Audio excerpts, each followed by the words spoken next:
ప్రియమైన దేవుని వారలారా, ఈ దినమున కొరకై దేవుడు మనకు ఏర్పరచిన వాగ్దానము సామెతల గ్రంథము 16వ అధ్యాయము 18వ వచనము.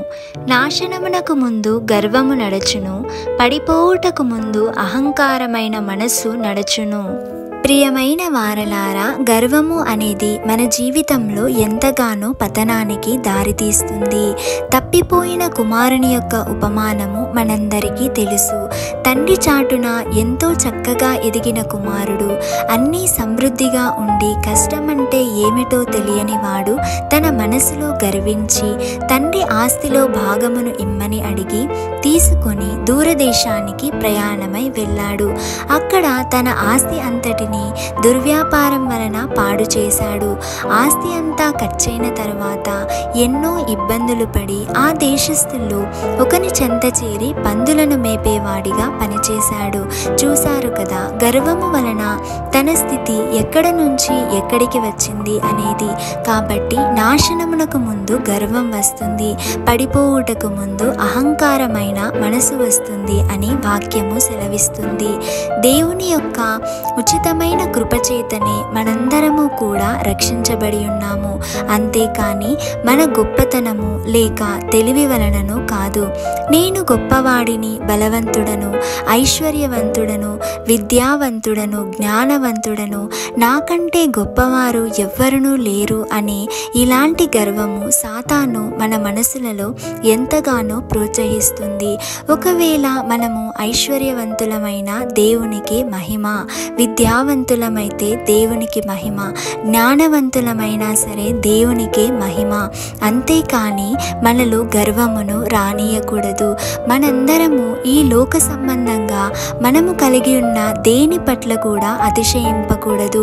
ఈ భూమి మీద మనందరి మీద కృప చూపుచు నీతి న్యాయములు జరిగించుచున్న దేవుని బట్టి మాత్రమే మనము అతిశయించాలి. ఇప్పుడు మనము చేస్తున్న ఈ ఆత్మీయ పోరాటంలో సాతానును ఓడించాలి అంటే గర్వాన్ని మన మనసులోనికి రానియకూడదు. మన ప్రభువుతో మనము నడవాలి.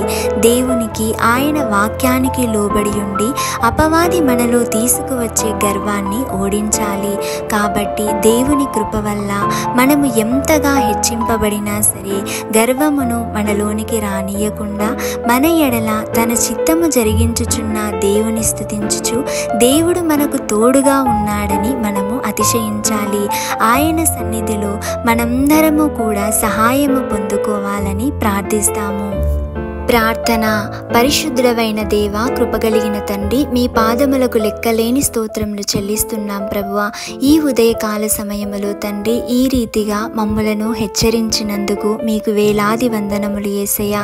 అవును తండ్రి, గర్వపడే స్థితిలో మేమున్నామేమో, అతిశయపడే స్థితిలో మేమున్నామేమో ప్రభువా. అహంకారమైన మనసు కలిగిన స్థితిలో మేమున్నట్లయితే తండ్రి మమ్మల్ని అందరినీ కూడా మీరు క్షమించండి. మా మనస్సులలో మారు మనసు హృదయమును దయచేయండి. ఈ లోక సంబంధమైన వాటి పట్ల మేము అతిశయించకుండా ఉండే మనసును మాకు అనుగ్రహించండి. నిజమైన దేవుడు, మా తండ్రి అయిన మీ పట్ల మేము అతిశయపడే వారముగా, మీకే సమస్త ఘనత మహిమ చెల్లించే వారముగా మేము ఉండుటకు మా అందరి హృదయాలను సరిచేయమని, మీ కృపను, మీ దీవెనలను ఎల్లప్పుడూ మేము పొందుకునే వారముగా, వినయ మనస్సు కలిగి జీవించే కృపను మా అందరికీ అనుగ్రహించుమని నజరేయుడైన యేసు నామంలో అడిగి వేడుకొని పొంది ఉన్నాము తండ్రి. ఆమేన్.